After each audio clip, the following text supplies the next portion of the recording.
cut you down to size! He's not exactly your average kid. So here's a question. Do you happen to know what the highest growing movie of the year is? You're looking at it. Ne Zha II, breaking box office records around the world. $2.2 billion worldwide since it was released in China back in January. $2.2 billion is double the second highest grossing movie of this year, Lilo and Stitch. Ne Zha II is the highest grossing animated movie of all time, the fifth biggest box office success to date, behind Titanic. So today, in theaters here, you can see an English language dub. And you'll hear the voice of people like Michelle Yeoh, Oscar winner, leading the cast. This is going to be fun. Jackson Weaver's been seeing this, and he's here as we talk about the movie that's $2.2 billion. Yeah, with a B. That's a big number. It is a big number, biggest of the year, and for a sequel, no less. Yes, yeah. I mean, this is a movie that is, I think, improving on the original in every single way. And I do really think that if you are, well, I'll say if you're anyone in the world going to watch this movie, you should watch the first one because there's a lot going on in the second movie. But especially for Western audiences, if you've never heard the name Ne Zha before, right, you are going to be so lost if you don't watch this first movie. And that is because this is a cultural behemoth phenomenon. Like, China is very, very aware of who Ne Zha is. He is a mythological character that they have heard about since they were little kids. So they get to see the subversions, the references, the changes to the story here. If you don't know that, you're going to be just lost. So I'm going to give you a little bit of a breakdown. A primer? Of Okay. of Good. Ne Zha's story. Now, the first movie, it follows that titular little pug-nosed demon baby there. He's supposed to be born reincarnated with something called the Spirit Pearl, which is reinforced with heavenly energy. He's supposed to be this great big hero, this cunning sort of villain character who is an immortal by the name of Shen Gong Bao. Instead steals this other mythological energy force called the Demon Orb. He is then instead reincarnated with that energy. He's a demon. If you've seen Hellboy, this is a movie about a demigod searching for acceptance. At the same time, Shen Gong Bao takes that Spirit Pearl down under the ocean, where are these dragons who are guarding this army of demons, gives that Spirit Pearl to the dragon. He puts that in his son, Ao Bing, who is now a heavenly creature. The dragons want to use him to escape from their imprisonment under the sea. Ao Bing, Ne Zha become fast friends, and they end up sacrificing themselves to save everybody at the end of that first movie. Their bodies are destroyed. My head is blowing Your off head's right spinning now. a little bit. This is a complicated story, but I think we're up to the point of the first movie. Now, their bodies have been destroyed. Okay. They're waiting to get new bodies created for them. And we have a little clip here. It'll give you a little bit of a taste of not only the voice acting, but also the tone of this movie. Because it sounds confusing, but it's a little funny. Let's take a watch. Powder's ready to go. Yep, here it is. One booger for each of you. I mean, one serving.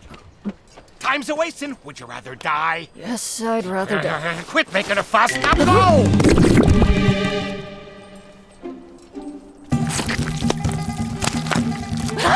It really worked! The heck is this? Hey, thanks, kid. Been searching high and low for that. So it's humorous there. All right. Yeah. So, okay. Even more jokes. But that's true. I think I need a schematic. He did this, and then he did that, and he ended up at this. But, I mean, people know it, and people love it. What is making it so successful? I mean, I will say, before we get into the movie itself, there is so much imbued into the story. As I mentioned, this is an iconic figure. This is a character that his story is largely drawn from the 16th century novel, Investiture of the Gods, another 16th century novel as well. Talks about him a lot, called Journey to the West. Now, he has spawned TV shows, live action movies, centuries of stories and changes to those stories and updates. And also, I mean, as recently as last year, I believe it was a video game by the name of Black Myth Wukong came out featuring him heavily. And because of that, people are clamoring for him. He's beloved. And then when this movie came out and it started to do so high numbers, get such high respect, it was seen as this litmus test for how successful Chinese cinema could be throughout the world. It came out at the same time as Captain America Brave New World, and there was this kind of pseudo-culture war in China to say, hey, if you don't make Ne Zha II beat Captain America, the America allegory movie, you're unpatriotic. And now that movie has done insane numbers, as we've said, and as it continues to kind of go forward, people want to see it succeed more. It also has lessons They're from going 2 and 3 times. 2 and 3 times. I've seen it twice already. So there's Confucianist, the Taoist lessons, and the idea of belonging and good and evil. So that's all baked into the story that means so much to so many people.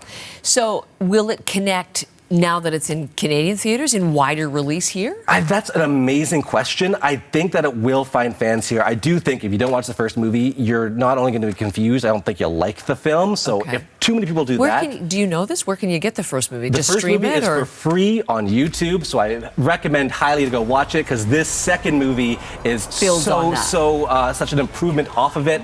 And when you watch that first movie, you'll have all these plot points baked in. You'll understand that. But also, I mean, what might also stand in this way is I've seen some people say this movie is overly long, which if you don't like a long movie, this movie is quite long. Some people said it's too busy. I think it's a benefit to this movie because it has so many nested plots, so many references, so much world building that is amazing in this. I love this movie. The fighting is fantastic. The acting is great. The story is heartbreaking. I cried at least twice. So I have a graphic here. I want you to see what I just gave this movie. Oh, this is your rating? Okay, we have a rating let's see here. I wanted to pull it up here because I've just been talking about how much I love this film. 4.5 out of 5 stars. Really? I adore this film. I adore it. So if you can, watch the first. I absolutely recommend it. Okay, free on YouTube and then into the theater to see Ne Zha II. Yes. And thank you to John and our fantastic graphics. That's Look a at great that, graphic, 4.5. That was befitting your rating. Thank you, Jackson. Lots of fun, and we'll see you next week. Thank you so much. This is CBC Morning Live.